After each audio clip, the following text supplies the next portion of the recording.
जय हिंद friends, SSC GD QNA video EWS 54.25। দেখো সামনেবারের যে ভ্যাকান্সি ছিল সেই ঠিক সেম ভ্যাকান্সি এবারও আছে।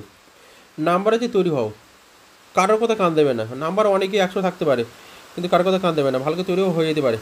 98 ওবিসি ভোটার ডিস্ট্রিক্ট, ভালো নাম্বার আছে, 100% খুব ভালো নাম্বার আছে, চাকরি পেয়ে যাবে। এসসি ত্রিপুরা চান্স আছে 40 নাম্বার। ফ্রেন্ডস দেখো, আরেকটা নাম্বার তাহলে ভালো হতো, তোমাদের কাটা কম যায়, তবু এত কম নাম্বার আছে এসসি ত্রিপুরার থেকে। তোমার কিন্তু সামনেবারে বিএসএফ বর্ডার ডিস্ট্রিক্ট এসসি ত্রিপুরার যে কাট আপটি 32টি কিন্তু গিয়েছে, মানে 32টি ভ্যাকান্সি ছিল, 32টি পূর্ণ হয়েছে 49, মানে 49.77 কাট আপ গিয়েছে। নেক্সট বারের জন্য তুমি ভালো করে প্রিপারেশন নাও, ভালো সামনেবারে কিন্তু ভালো ভ্যাকান্সি আসবে। আর একটা কথা, যদি তোমার ধৈর্য থাকে অবশ্যই কিন্তু চাকরি পাবে, কারণ তোমার ত্রিপুরায় অনেক কাট আপ কম হয়। নেক্সট একজন কোয়েশ্চেন করেছে বর্ডার ডিস্ট্রিক্ট এসসি, ভালো নাম্বার আছে 122 নাম্বার। এসএসবি পেতে পারি কি? পেয়ে যাবে, যদি তুমি ফিজিক্যাল মেডিকেল সব ক্লিয়ার করতে পারো, পেয়ে যাবে।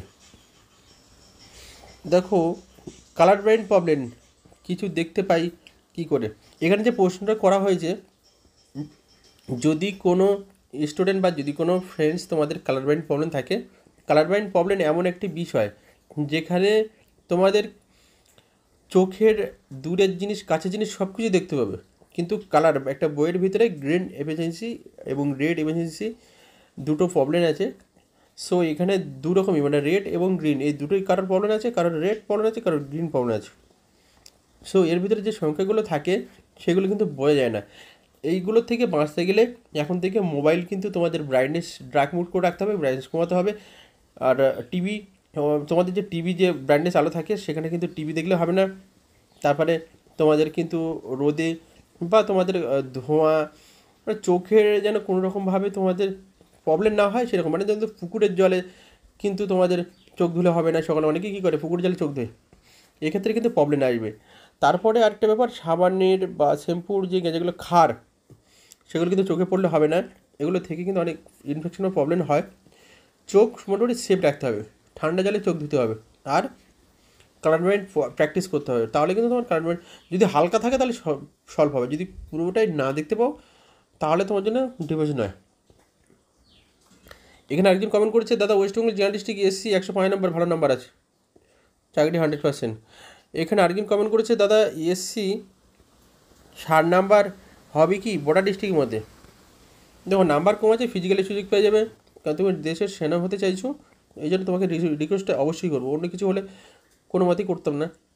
একটা কথা বলবো যে তুমি কিন্তু এখন থেকে ভালোভাবে পড়াশুনো করো, নাম্বার কিন্তু তুমি অবশ্যই পাবে। এখন 60 পেয়েছো, নেক্সট বারে দেখবে 80-90-এর উপর নাম্বার পাবে, মোটামুটি মিডিয়াম পড়লে। আর যদি ভালো পড়তে পারো 100-এর উপর নাম্বার পাবে। সুতরাং তুমি যদি 80-এর উপর নাম্বার রাখো, তোমার টাফ রিক্রুটমেন্ট যাক আর তোমার নর্মাল রিক্রুটমেন্ট যাক, নর্মাল গেলে হয়তো 65 থেকে 70-এর মধ্যে কাট আপ যাবে, টাফ রিক্রুটমেন্ট গেলে হয়তো 75 থেকে 78+ কিন্তু কাট আপ হয়ে যাবে। অতএব তুমি 80-85-এর উপর নাম্বার রাখবে, অবশ্যই চাকরি পেয়ে যাবে। এখানে একজন কমেন্ট করেছে, আগের বারে জেনারেল ডিস্ট্রিক্টে 86 নাম্বার গিয়েছিল, এবারে কত কাট আপ যেতে পারে? দেখো যদি এবারে কত কাট আপ যাবে সেটা বলতে পারবো না, কারণ ভ্যাকান্সির উপর নির্ভর করে। ভ্যাকান্সি, ফিজিক্যালে কজন যাচ্ছে, কজন পাস করছে, মেডিকেল কজন যাচ্ছে, মেডিকেল কজন পাস করছে, হ্যাঁ, সব কিছুর উপরে নির্ভর করবে কাট আপ।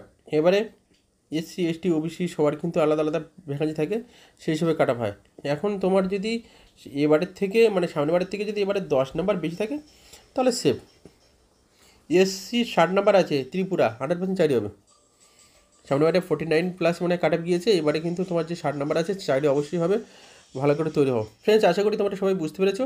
তোমাদের সমস্ত প্রশ্নের কিন্তু আমি সহজে তোমাদের অ্যান্সার দিয়ে দিলাম। লাইক কমেন্ট শেয়ার এবং সাবস্ক্রাইব করবে। জয় হিন্দ।